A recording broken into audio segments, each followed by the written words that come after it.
Так, всем доброй ночи. Мы тут с Пусиком вышли погулять, чуть-чуть подышать воздухом. Устала сидеть, отвечать только на письма. Уже сил нет. Вышла подышать ненадолго. Ну и Пусю вести на прогулку, чтобы он мне не мешал потом делами заниматься. Пошли, Пусек. Ну, поскольку я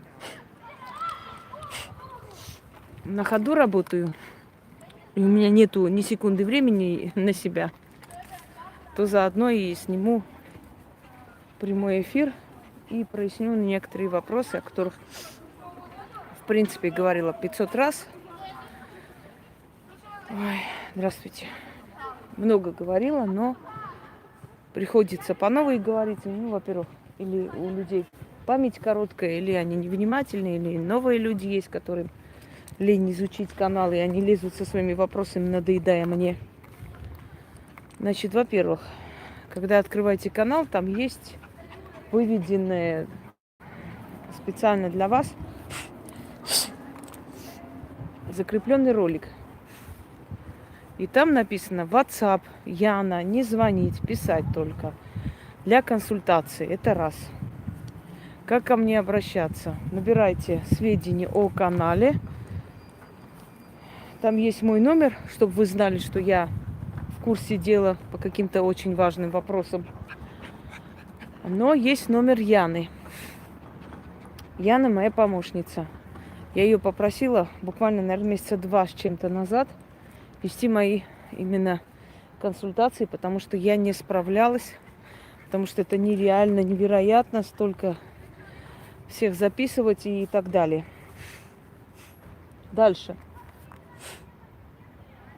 Пишите ей по поводу консультации, она вам скажет. У нее есть целый список, кому отказать. Это я говорю, это не она говорит. Не смейте ее оскорблять. Те, кто ее оскорбил, очень жестоко за это поплатился. Вначале очень были смелые бабы. Писали, что я херня, и канал мой херня, и вообще работает твоя херня, и ты тоже.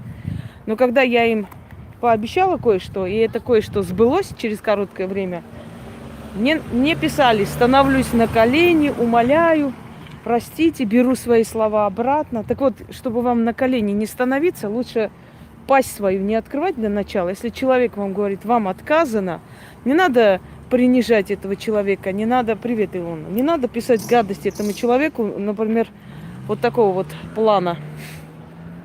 Понятно, дурите людей. Если бы мы хотели дурить людей, мы бы взяли ваши деньги и вас бы кинули в черный список. Вот это называется дурить людей. А если человек вам отказывает, это значит честность и порядочность. Поэтому не смейте рот свой открывать и оскорблять этого человека. Она не от себя это придумала. Я сама ей дала определенный список, по которым я не буду работать. Понимаете? Там написано WhatsApp. Читать умеете? WhatsApp. Дальше. Значит, звонки прекращайте. Я не буду отвечать, потому что у меня нет времени. Голосовые я не слушаю, потому что у меня нет времени. Добрый вечер. Ну, Ирина, ты Ирина. И что теперь делать, если ты Ирина? Плясать мне от радости? Что за хрень вообще? Подростки, что ли, школьницы, что ли, пишут? Значит, это раз. Звоните, вот это самое, вот я вот это номер посмотрела. Не надо вот так, таким образом начинать разговор. Взрослые бабы вообще-то звонят и говорят, здравствуйте, я хотел бы обратиться с помощью, за помощью. То есть, если вы даже игнорируете тот факт, что звонить не надо, ну хотя бы так начинайте разговор. Потом, здрасте, посмотрите меня зовут вот так-то, спасибо заранее. Я 100 раз говорила и еще раз повторяюсь, вы взрослые женщины до 50-60 лет, как вы дожили без мозгов? Вы не понимаете, что никто не обязан сидеть и смотреть вашу жизнь, ваши проблемы? Абсолютно. Но вы же говорите, что вот вы смотрите, вы видите, это моя работа. Понимаете, работа моя. Врач тоже лечит, умеет, знает, как надо. Но это работа врача. Он не сидит и всех подряд не берет и не лечит. приходит к этому человеку, он ставит определенные условия, он называет определенные расценки, если у него на то есть, да? Или говорит, я вам могу помочь, там какая-то программа есть бесплатно, по-разному. Но вы же нормальные, адекватные люди, вы же не приходите к нему и говорите, ну что, давай лечи меня. Вы, наверное, спрашиваете для начала, на каких условиях вы работаете, как вам записаться, что для этого надо. Ну, если у вас мозги есть, конечно. Иногда пишут, знаете, вот, здрасте, посмотрите меня, вот что-то у меня нехорошо. Я говорю, я по консультации. Ладно. Или ок. Не ладно и окей, а спасибо, что уделили время. Вообще нормальные люди так говорят. Спасибо за уделенное время. Спасибо, что обратили внимание. Спасибо, что ответили, если что, понимаете? Потом, те, которые отправляют фото детей. Вот сегодня я вам выставляла в сообществе о том, что человек вышел из комы. И врачи не давали никаких надежд, что он вообще выживет. Теперь смотрите. Пишут, здрасте, вот мы из это вот насчет ребенка узнали, что вот вы даром лечите детей. Не лечу, помогаю, усиливаю. Если можно что-то снять, снимаю. Ну да ладно, пропустили этот момент. Яна просит, дайте фото ребенка, напишите, сколько лет, как зовут, я передам Инге. Значит, фото отправляют и говорит, вам нужно будет ждать недели 2. Вот она возьмет, начнет работать. В течение 2 недель напишите, как, что происходит, что меняется. Хорошо. Не хорошо, а спасибо, что взялись помочь моему ребенку. Понимаете? У вас не просят там становиться на колени и умолять. Вам просто говорят, уважительно, пожалуйста, уважительно. Что значит хорошо? Что значит хорошо? Да, хорошо.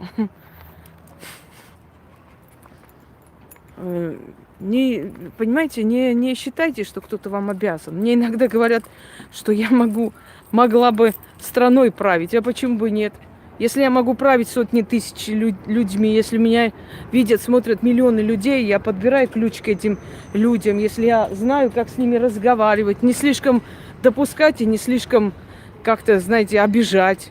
Почему? Какая разница? Если человек умеет править, он правит и сотни, и тысячи, и миллионами, поверьте мне. А если не умеет, он не справится с 2 людьми. А я править умею. Не сомневайтесь. Значит, те, которые пишут «хорошо», эти люди улетают куда подальше и больше моей помощи не получают никогда. Это второе. Потому что когда ты приходишь ради своего ребенка, и когда твоему ребенку должны снять рак головного мозга, мне кажется, что слово хотя бы «спасибо», что взялись помочь, это нормально, правда? А вот это вот «хорошо», я напишу «ок», все, это уже не пройдет. Вы уже до свидания, вы уже летите куда подальше. Потому что вы должны понять, что вам никто не обязан, не должен. И это делается по доброй воле. Но я не говорю, что я обязана помочь даже тем, кто изначально даже не понял, какую огромную работу я проведу и как мне будет потом хреново. Я как буду лежать пластом. Понимаете? Это раз. Значит, следующий момент. Пусть пошли обратно. Вон туда.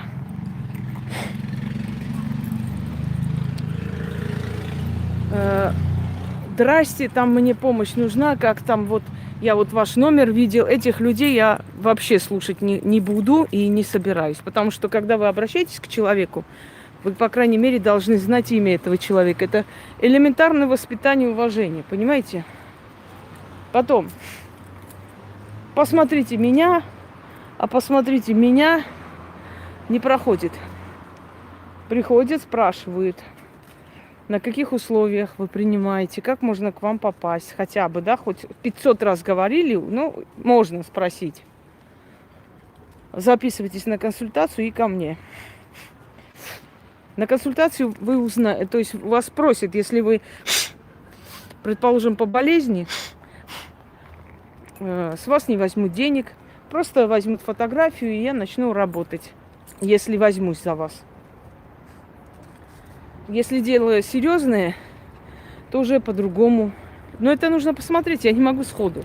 А скажите, вот сколько стоит чистка, если что, вот на всякий случай, вот скажите, пожалуйста, сколько чистка? Вы не на базаре, вы не помидоры покупаете и не картошку. Понимаете, каждый человек оплачивает так, как он должен и обязан. Насколько его вина велика или насколько эта работа будет стоить мне много нервов, силы, времени. Ведь я, когда берусь за одного человека, я кому-то, наверное,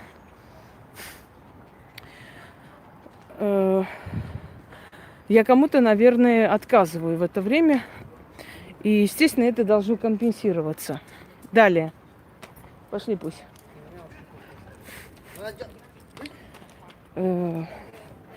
Значит, кому я не помогаю, кому я отказываю. Первое. Говорила, повторяюсь еще раз.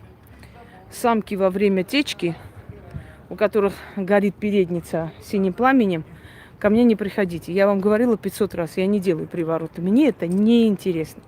Я не возвращаю ваших мужиков. Тем более, что вы такие озлобленные животные, что после того, как вам отказали по-человечески, культурно, вы обязательно какую-нибудь гадость напишете. Ну, например, понятно, аферистка. Вот если бы я была аферисткой, я бы вас раскрутила по полной программе. Понимаете? Заставила бы просто продать квартиру, дом, все, что у вас есть, а потом сказала бы, а теперь иди нахер отсюда. Вот тогда я была бы аферисткой. Но если я вам отказываю, как человек, не надо быть животным, иначе я еще хуже вам сделаю, я вам обещаю. Я вам уже сказала, и я раньше этого не делала, но сейчас уже делаю. Реально делаю. Уже скольким сделала, они потом умоляли и просили. Никакой пощады не будет, хватит, хорош. Хватит свою жизненную, знаете, желчь, свою несостоятельность изливать на меня. Сказала нет, значит нет, примите и ёбан забитте. Я не обязана вам отчитываться. А чего вы делаете? А почему вы не хотите? Не хочу и все. Есть люди, которым нужно помочь. А как же вы тогда магией занимаетесь, если вы не делаете? А вы что, сучки, считаете, что магия это только вот это ваш передник, что ли, удовлетворять? Или в магии нет других работ и забот? А вы знаете, что магия возвращает людей к жизни? А вы знаете, что есть родовые проклятия? А вы знаете, что есть бесплодие? А вы знаете, что есть неизбежные смерти? И многое другое.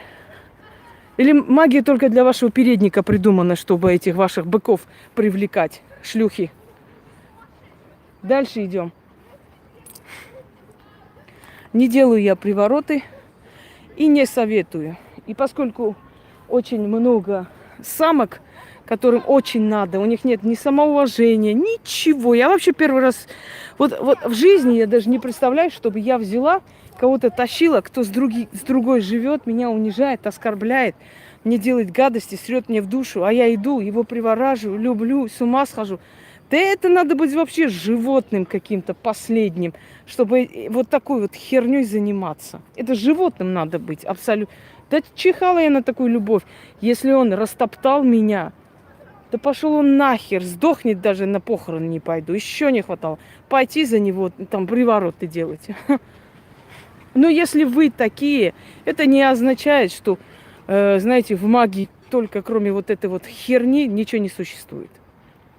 Пойдемте дальше. Не делаю, и не надо ко мне с этим обращаться. Я считаю, что если ваша судьба очистила и убрала дерьмо из вашей жизни, вы должны радоваться и начать новую жизнь. Далее. Я не помогаю людям, у которых нет определенности, которые не знают, чего хотят. Вот, помогите мне, там выселяет дом, вот я хочу вот это. Что я могу сделать? Вот там сестра вот подделала документы, это все она на себя оформила. Значит, вы нашли время, да, вопрос задавать, гули? Время нашли? Что мне делать? Я объясняю вам нормальным языком. Я говорю, дорогие люди, сейчас люди до такой степени просто, знаете, охамели, настолько испортились, испоганились, даже если я их накажу, этих людей, даже если у них вся семья будет лежать в могиле, эти люди ничего не поймут, не осознают и не вернут тебе ни долг, ни дом. Ну не сделают они ничего. Зачем тратить на это время? Иди, живи новой жизнью, а им воздастся. Они за это получат. Каждый человек за свою бесчестность отвечает обязательно. Без этого никак. Но я... Добрый вечер. Но я не буду тратить свое время на эту хрень.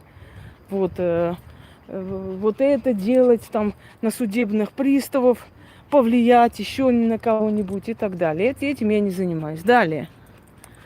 Женщины, у которых, значит, мужья сидят. Вот его ни за что посадили, помогите. Вот он не виноват, вот он там бедный несчастный, вот его подставили.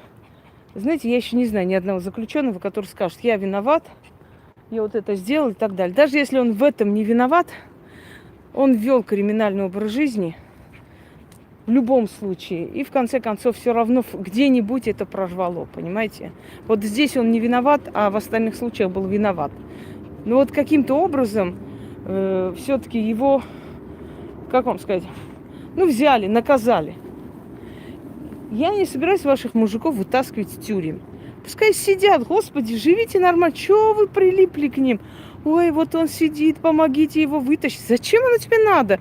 Пускай сидит себе спокойно, а ты иди прически делай, ногти делай, радуйся жизни, живи, работай. И посмотри, если он сделал выводы, выйдет, будет нормальный человек. Соединишься с ним, не будет нормальный, пошел нахер, все, до свидания. Зачем вы сами себе вот прямо через мясорубку пропускаете, сидите тут, последние деньги относите на эти, как он называется-то, эта хрень, забыла все. На передачи эти, на свидания эти. Что думаете, он выйдет и будет ценить? Он тебя будет ценить, пока он сидит. Они такие письма напишут, романтичные. Ой, прямо разрыдаться можно. Ну и что? Чего? Конечно, у всех сидят ни за что. Ангелы небесные. Вы хотите ангелов увидеть? Вон в тюрьму езжайте, там одни ангелы сидят. Крылья покрасили и сидят. Смешно. Вот, поэтому тратить время на эту всю ерунду я не собираюсь и не считаю правильным, и не считаю нужным. Живите своей жизнью. Одно дело, если помочь в семье, а другое дело, да не будет никто тебя ценить, и спасибо никто не скажет, это 100%. Поэтому давайте так, настоящий мужик, хочу вам сказать, не потребует у жены, сделай все, чтобы я вышел. Никогда он не будет ее тревожить. Если он действительно, по глупости попал, или вот так вот получилось, вот не рассчитал свои силы, или там бывают экономические преступления, не только же там разбой. Всякое. Если он это сделал, ни один мужчина, если он мужчина вообще, не будет утруждать свою семью, мол, давайте продайте все, что у нас есть, лишь бы я не сидел. Будет сидеть, понимаете, за милую душу. Будет сидеть, мозги свои исправит и выйдет оттуда. Дальше. Да какая разница, где это? Сквер это. Господи. Что еще? Значит, люди, которые приходят, мол, помогите, у меня дочка там с турком сошлась, бросает семью, или две дочери мои оставили, с турками убежали. Вот дети плачут, мужья переживают, помогите, ради детей помогите. И я говорю, если ваши дочери настолько шалавы, что ради своих детей не могут свое одно место остановить, тормознуть, почему я должна думать об их детях? Если матери о детях не думают и срать хотели, что я буду об их детях думать? Я не могу понять. Почему я должна думать об их детях? Если ради, извините, сантиметров они вычеркнули много лет жизни, которые прожили с мужьями и побежали за первым хером, я должна сидеть думать об их детях. Какой нормальный человек после отдыха в Турции, после того, как эти мальчики, которые специально соблазняют туристок, чтобы с них денежки поиметь, какая нормальная баба поверит им, бросит семью и побежит туда, думая, что там любовь? Вот какая нормальная? Только шалава.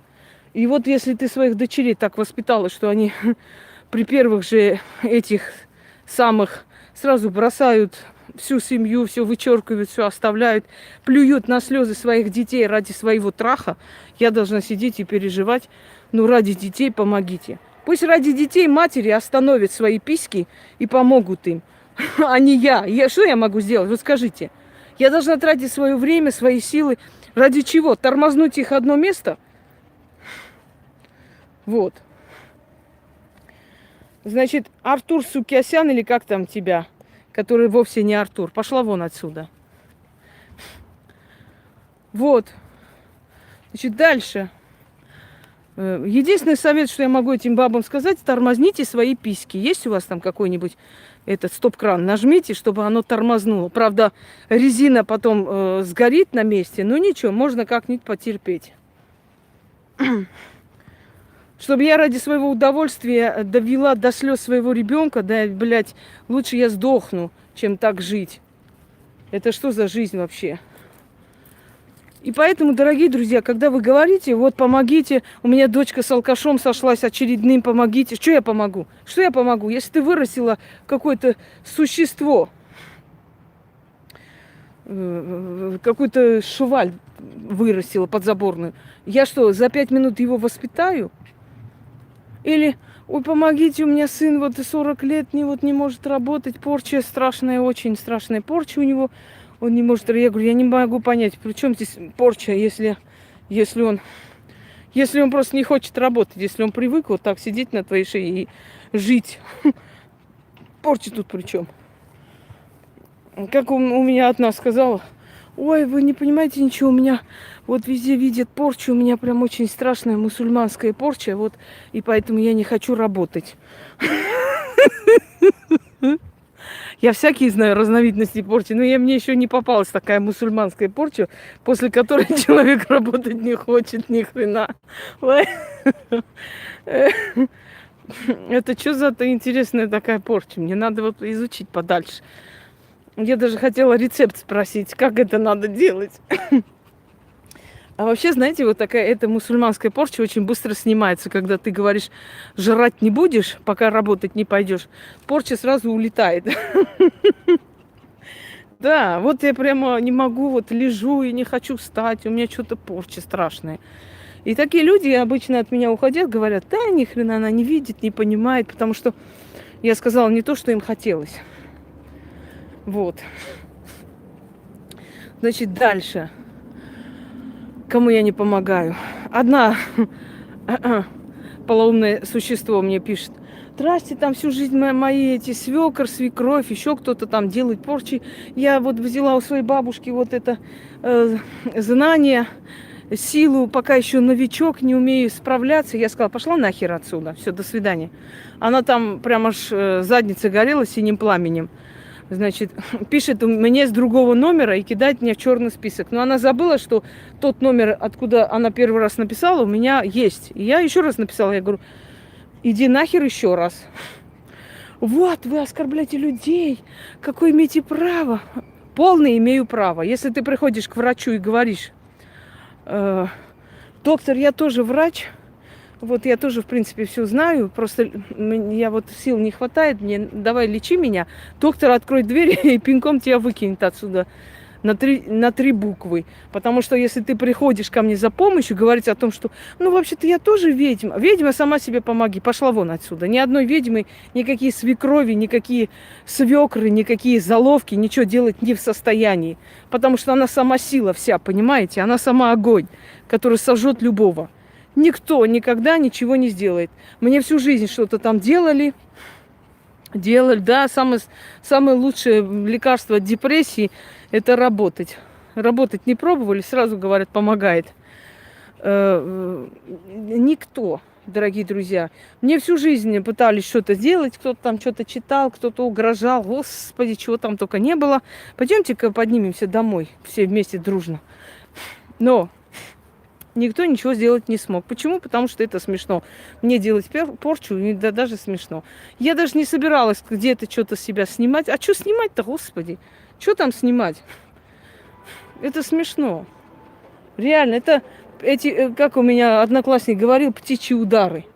Вот их птичьи удары мне совершенно не туды и не суды. Так.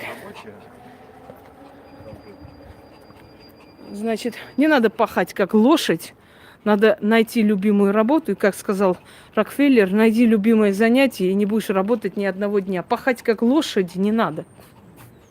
Понимаете? Надо найти призвание свое, то, что тебе нравится, а не гордиться тем, что ты пашешь как лошадь. А зачем ты пашешь как лошадь? Паши как человек и создай для себя что-то в жизни. А то, сидят и гордятся. Вот я как лошадь. Не будь лошадью, будь женщиной. Пошли, Пуся. Вы сами выбирайте, это каторжный труд, и пашите. Выберите то, что вам нравится. И не будете пахать, а будете работать и получать удовольствие от своей работы. Вот и все. Так, мы сейчас идем в подъезд. Но очень может быть, что у нас, значит, связь тормознется, но не страшно. Ненадолго. Да, сейчас мы зайдем домой. Пошли, Пусёк. Ой.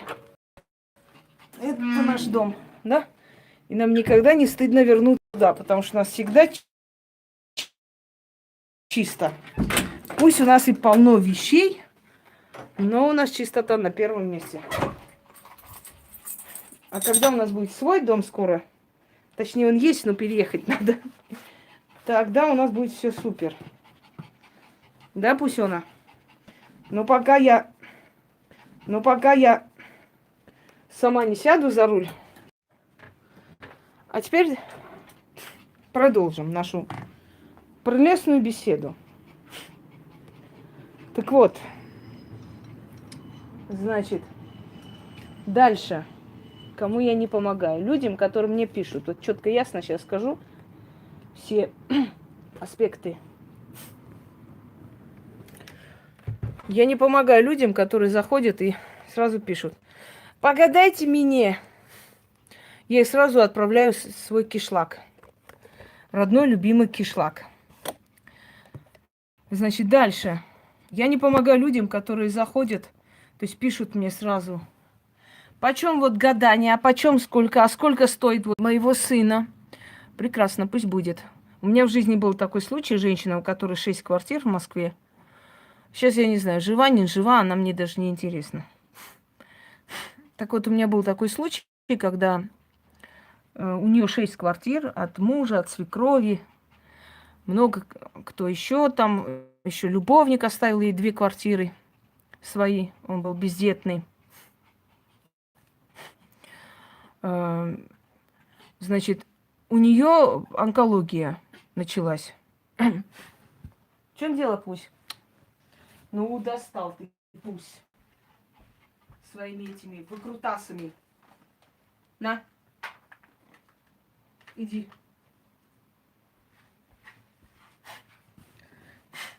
Так вот, у нее обнаружили онкологию. И я сказала ей, я говорю, я могу помочь тебе. Если я тебе помогу, если я вытащу тебя из этого состояния, если врачи скажут, что у тебя метастаз больше нет, я говорю, ты одну из своих этих 6 квартир, одну квартиру, которую захочешь, самую, пускай будет дешевую, самую маленькую, которая тебе не настолько нужна, отдашь мне. Да, я считаю, что это справедливо. Почему я должна на себя взять чужую онкологию и при этом просто, вот, знаете, и все, и даже спасибо не слышать? Хотя бы будет не так обидно, что от этой работы у меня есть какая-то выгода. Я сказала, тебе жизнь, а мне квартира. Я причем сказала, не надо мне прям сегодня и сейчас эту квартиру, вот прям мне сейчас дай, а там посмотрим. Нет. Я сказала, когда врач тебе скажет, что онкология отступила, что ты здоровый человек, пусть пройдет год, 2, сколько хочешь, я никуда не спешу. Ты придешь и отдашь мне одну из квартир, как благодарность за то, что я тебе спасла жизнь.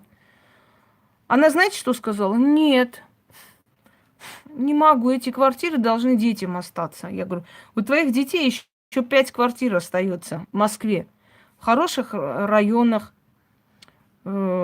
У тебя еще 5 квартир. Честное слово, у нее 6 квартир, правда.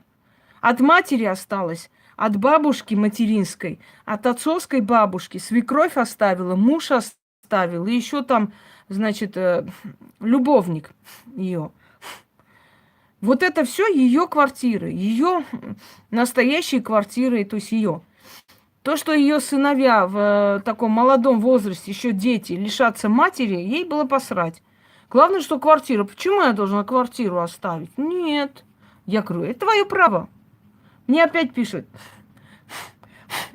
И ты все-таки мне не поможешь? Я говорю, нет, не помогу. Иди умирай. Жестоко? Может быть. А почему я должна рисковать своей жизнью? И при этом просто ты после этого мне, может, скажешь спасибо, а может, и ни хрена не скажешь, и до свидания. Если у тебя 6 квартир, а ты одну отдаешь и оставляешь себе жизнь. И она знает, что я ей спасу жизнь. Она уверена, что я ей помогу. А что, я стольким помогла, ей не могу помочь? Потом она в конце написала, ой, да я уже никому и не верю, да и все одинаковые. Я говорю, послушай меня внимательно. Если бы я тебе сказала, что прямо сейчас выпиши на меня квартиру, ты бы могла подумать, например, ну, мало ли, может, я выживу, может, нет, да, почему я должна ее оставить? Но я тебе говорю, если у тебя врач скажет, что у тебя больше нет метастаз, что ты здоровый человек полностью, вот тогда ты возьмешь и дашь мне эту квартиру. Тогда, когда я тебя вылечу, я же тебя не беру там, я же не говорю, пошли у нотариуса там прикрепим, что ты мне квартиру должна. Никто не знает, нигде ничего не записано. Просто я поверю твоему честному слову, что я спасла тебе жизнь, а ты мне даришь квартиру. Она сказала, нет. Я говорю, ну и до свидания. Может, она сейчас умерла, не знаю. Года 4-5 назад это было. Может, ее сейчас нет в живых. Это ее дело. Но мне это не интересно. Я бы отдала. Если бы у меня было столько, я бы даже свою единственную отдала, если бы я знала, что я смогу спастись. Ну и все, до свидания. Другой был случай, дорогие друзья. Мать этой девушки в Москве, директор одного из крупных банков. Банкир. Она. Отец точно так же, богатый человек, машины продает, у него целые там вот это огромные Ауди, по-моему, они торгуют. Значит, следующее. Вышла замуж она за очень богатую семью. Свекор здесь вообще гостиниц там, по-моему, штук 15 по Москве и области. Очень богатые родители. И с этой стороны, и с той стороны они единственные дети. То есть они их поженили и приумножили свое имущество, да? Умирает она. У нее маленький ребенок. Везде ходили, везде были. Врачи не могут понять, что происходит. Ну, лечат от чего-то, непонятно от чего. Дали ей мой номер.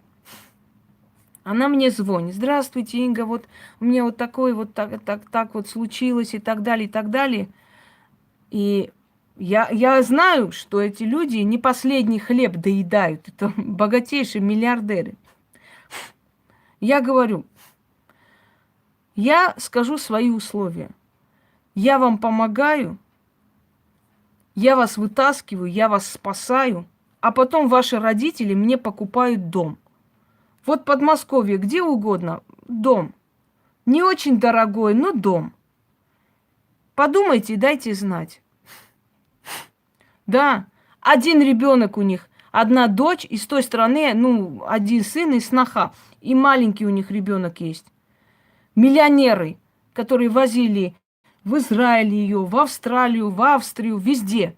Пытались спасти, не помогает. В конце концов, ей одна бабка сказала, это, говорит, смертная порча, но я снять не могу, я старая, у меня сил не хватит. Найдите человека, она снимет.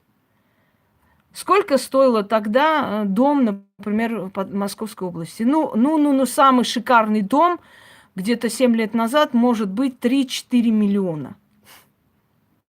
Когда у этих людей, понимаете, каждодневная прибыль может по 10 миллионов, потому что они машины продают, очень такие, ну, респектабельные люди. И один ребенок у них. Они дом, значит, я не сказала мне сейчас дом купите прямо сейчас. Я такие условия никогда не ставлю, дорогие друзья. Я говорю, как, если я вылечу, если я помогу, я не буду брать квартиру с обычного человека, который вот вашего уровня среднего достатка человек. Я не возьму этого человека никогда. Я всегда помогаю таким людям абсолютно даром, и вы это прекрасно знаете. Но человек, у которого миллиарды, для него 3-4 миллиона купить, мне не надо на руки давать деньги. Может, у тебя есть домик там такой, возьми, перепиши и скажи, вот это тебе. Я ставлю это условие, да? Она через несколько часов мне звонит, говорит, мы дома посовещались, нет, мы против, нас это не устраивает. Я говорю, хорошо. Она говорит, ну а если оценить вашу работу? Я говорю, вот оценила вашу работу. Ну это, говорю, ваша жизнь, мне это без разницы, это вам помирать, не мне же, как хотите. Она говорит, не, ну вот оцените, если ваш труд, сколько вы взяли бы? Я говорю, я сказала, цена вашей жизни – это дом. А так, говорит, оцените. Я говорю, ну хорошо, вы оцените свою жизнь. Вот сколько вы цените свою жизнь вы сами? Знаете, что она мне сказала? Ну, говорит, обычно там, ну, 2-3 тысячи рублей за такую работу берут. Я говорю, ну вот и иди, ищи 2-3 тысячи рублей. Когда найдешь, мне позвонишь, я за тебя буду радоваться. До свидания, выключила. Иди нахер. Нахер иди. 2-3 тысячи рублей ей надо, когда у нее машина стоит 25 миллионов. Ни хрена себе нашли дураков. Вот таких людей мне не жалко, если человек, который живет как-нибудь, знаете, концы с концами сводит, я этому человеку помогу даром. И помогаю, до сих пор я таким людям помогаю. Но когда у человека, извините меня, машина стоит 25 миллионов, она мне говорит, такая работа 2-3 тысячи, не больше. Да иди нахер, иди ищи 2-3 тысячи, пускай кто тебя примет. Может, и она умерла, я не знаю. Понимаете, в чем дело? Вот вы поймите, если я скажу человеку, там, старушке, которая на пенсии живет, принеси мне там, купи мне дом за 5 миллионов, это будет скотство. Но если я говорю миллиардеру, что мне нужен дом, тебе жизнь, мне дом. Все, вот, ну, честный обмен. Она говорит, нет, ну, за такую работу 2-3 тысячи, если, ну, и достаточно. Да я ей сказала, давай нахер иди, 2-3 тысячи, иди, ищи, где тебе дадут. До свидания, все. Вот таким людям я не помогаю. Сколько бы они ни давили на жалость, сколько бы они ни просили, я имею полное право. Дорогие друзья, это не жадность, не алчность, это риск. Это риск. Ты берешь на себя реально просто смерть человека. Это риск. Никто из вас не будет это делать. Мне отправляют волосы мертвых, мне отправляют путы мертвых, мне отправляют кольца с места катастрофы. Вы понимаете, что это такое? Мне отправляют вдовьи платки, Евангелие, которые читали над всеми детьми, человек читал и писала там, какого даты смерти своих детей. Просто такие вещи дома нормальный человек не может держать. Это смертоносные вещи, а я в этой смертоносной энергии живу. И это риск для моей жизни. Поэтому я считаю, риск должен быть оправдан. Просто так рисковать и снимать у кого-то, чтобы они потом сказали, вот и все.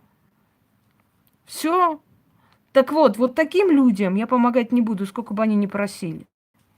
Мои условия такие, выполняешь? Нет, нет, значит, пошла вон. Дальше. Я не помогаю людям, которые говорят, помогите продать дом. Зачем мне нужно брать у вас плату? Зачем вы хотите мне платить? Если вы сами можете продать этот дом, вот взять, сделать ритуал и продать жопу, поднимите ее красоты. Поднимите просто, начитайте. Он сегодня столько людей написали, Яне написали, мне написали. Знаете, как приятно? Такие просто чудеса творятся у людей. Я вот это сделала, я суд выиграла, я то сделала, Я говорю, как хорошо, что есть адекватные, даже те люди, которым я отказала. Армина, если вы еще раз такую ерунду напишите, я вам не привет скажу, я вас в черный список кину. Если люди, которым я отказала, оказались умными, а не дураками, понимаете? Не дураками, которые после отказа побежали, значит, тявкать на меня. А просто подумали, ну, если человек говорит, ну, давай возьмем, мы сами сделаем. Да я могу взять деньги, почему? Не проблема, пожалуйста. Я могу даже сказать, я продам ваш дом, половина мое. Давайте так скажу. Что, мне это мешает? Нет. Но я человек честный, порядочный, думаю, ну за что человеку платить, если он может просто пойти? Значит, просто пойти, начитать и продать свой дом. Понимаете? Потом, здрасте, а вот это мне надо, вот это. Я говорю, у меня есть на это ритуалы. Или дайте мне текст, я там не могу скопировать, мне сейчас некогда переписать, мне текст киньте, пожалуйста, сюда. Я говорю, пошла нахер отсюда. Я вам дарю это все, я еще и должна тексты вам специально кинуть. Ни черта себе. Не наглейте. Не наглейте, дорогие друзья. Всему есть предел. Далее. Я не помогаю людям, у которых уже, скажем так, смертное, ну, уже смертное все. Человек умирает. Зачем мучить человека? Я говорю честно и откровенно все. Здесь ничем не поможешь, отпустите. Эгоистично держать человека, просто эгоистично, если человек умирает. Что еще? Я уже не знаю. Но вот такие вот мелочи, которые вы сами можете сделать, сделайте сами. Я помогаю, еще раз объясняю уже в 100-й раз, я помогаю людям, у которых просто безысходные ситуации, просто никто, ну, они не смогут выйти. То есть то, что, как бы сказать, безнадежные случаи. Безнадежные случаи, вот тогда я помогаю людям. Все остальное вы сами можете сделать, поэтому я не считаю нужным тратить на это время. Дорогие друзья, тем, кому я не отвечаю, бывает иногда, что я очень загружена. Вы можете понять настолько, почему не отвечаю, хочу и не отвечаю. Что ты мне будешь отчет требовать, почему я не отвечаю, кто ты такая вообще есть. Когда я сегодня просто буквально почувствовал, что мне сейчас плохо станет, сейчас упаду в обморок вечером, хотя бы чай попить, потому что у меня настолько времени нет на себя, ни на что. Понимаете, времени нету. Я беру вас в работу, я записываю даты, что у вас есть, что я буду проводить, выписываю все ритуалы, как, по каким датам буду делать. Захожу, смотрю, вот по этим датам вот этого человека, этого. Дорогие друзья, у меня нет времени постоянно вам говорить, или нет времени отвечать сразу, нет времени очень... Я сжато отвечаю. Вот когда вы к врачу идете, да, врач что говорит? Вот это делай, это, пей, все, до свидания. У него там сотни людей ждут. То же самое. Мне нет времени сидеть, вам сопли вытирать. Я говорю, делаем вот этот ритуал, этот и этот. Понимаете? То есть нет времени. Вы не думаете, что если я вам не отвечаю, я вас игнорю или забыла. Нет, я вас всех выписываю, у меня все сохранено. Что я делаю, как я работаю, о чем я, что и так далее. Ну, поймите просто. Нет у меня времени 2 часа с вами базарить. Я очень коротко, ясно, четко говорю. Но я с вами работаю. Если я взялась, я это делаю. И те люди, которые радуются и пишут, и благодарят, дорогие друзья, я сплю несколько часов в день, мне этого хватает. И те люди, которые благодарят, они тоже, как вы, месяцами вот так мы с ними работали, исправили, теперь у них все хорошо. Вы не думайте, что у них там за 5 дней все получилось, а у вас как-то вот что-то не сразу. У всех свой срок, определенный срок. Я вам говорила, месяца 3 точно надо потерпеть. И у некоторых людей перемена идет в течение 3 месяцев, у некоторых после чистки начинает только перемена. Некоторые очень чувствительны, некоторые мало чувствительны. Это не влияет на работу. Поэтому изначально я вам объясняю, вы можете чувствовать, можете не очень. Это вообще не... Были люди, которые говорили, что-то я не чувствую.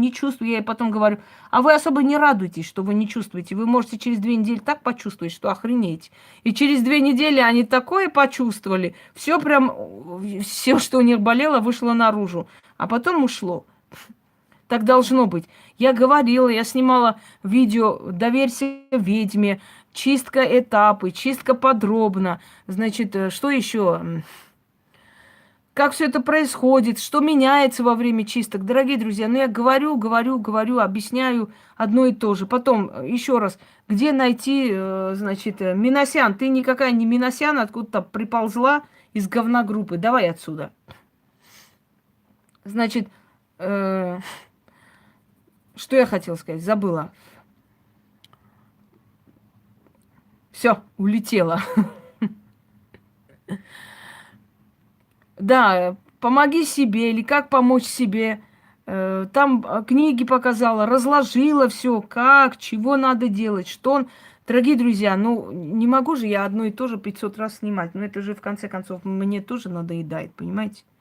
Так что учтите, пожалуйста, подобными вопросами. Значит, не делаю привороты, ни квартиры, машины и так далее, дачи с этих властей не забираю. Те, которые вам обещают, что могут сделать так, что должник вам долг отдаст, врут. Врут, понимаете? Не смогут они это сделать. Люди сейчас такие. Ну вот должен человек тебе что-то. Значит, вот должен тебе человек что-то, понимаете? Вот я возьму, наведу на него, вот накажу я его. Вот у него там, я не знаю, собака умрет, вот у него там дача сгорит. И что, этот человек поймет, что это из-за долга и тебе долг вернет? Нет, ничего не изменится. Я ему буду наказывать, я буду тратить свои силы на него, а ничего не поменяется от этого. Абсолютно ничего. Так смысл есть? Какой смысл тратить на это время, силы, деньги, если можно просто махнуть рукой и отдать силам? Он обязательно расплатится. Просто в следующий раз будьте умнее. Понимаете? В следующий раз будьте умнее. Вот и все. Но тратить я не буду свои силы на то, чтобы возвращать долг. Я не буду тратить свои силы, возвращать ваших блудных мужей. Я не буду тратить свои силы, там что-то делать вашим сыновьям, у которых порча, и эта порча не дает им силу, значит, отнимает, не дает работать. Я не буду тратить время на то, чтобы, я не знаю, вот у меня там финансовые проблемы, это. Человек, который приходит к тебе и говорит, вы знаете, у меня в жизни вот что-то не то. Я объясняю ситуацию, объясняю проблему. Человек просит помощи, я начинаю помогать. Когда человек приходит, начинает, ой, у меня там плохо с деньгами, плохо, и муж бьет, и вот с детьми, и вот проблемы, и вот у меня вот это вот. И этот человек ждет просто чудо за 5 минут.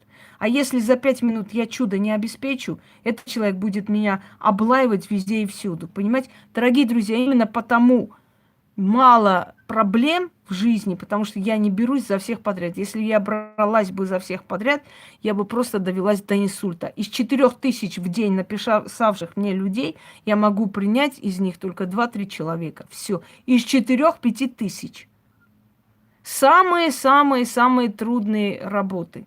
Все. Остальным я говорю, иди читай. Делай ритуалы, и оно само исправится, потому что это не тот случай, чтобы я взялась за это. Прежде чем задавать мне вопрос, просто наберите. Ну, наберите просто элементарно. Продать дом, ведьмина изба, я же сказала уже вам. Денежные ритуалы, ведьмина изба. Итак, все, что вам надо, наберите, а рядом ведьмина изба. Выйдут все ритуалы, шепотки, заговоры, которые касаются вот, как вам сказать, касаются вот этой проблемы. И она у вас решится.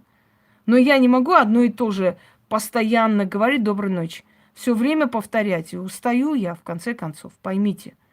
Все, всем удачи, я пошла. Я как с улицы пришла, даже не переоделась. До такой степени все у меня сжато вообще, трындец, одним словом.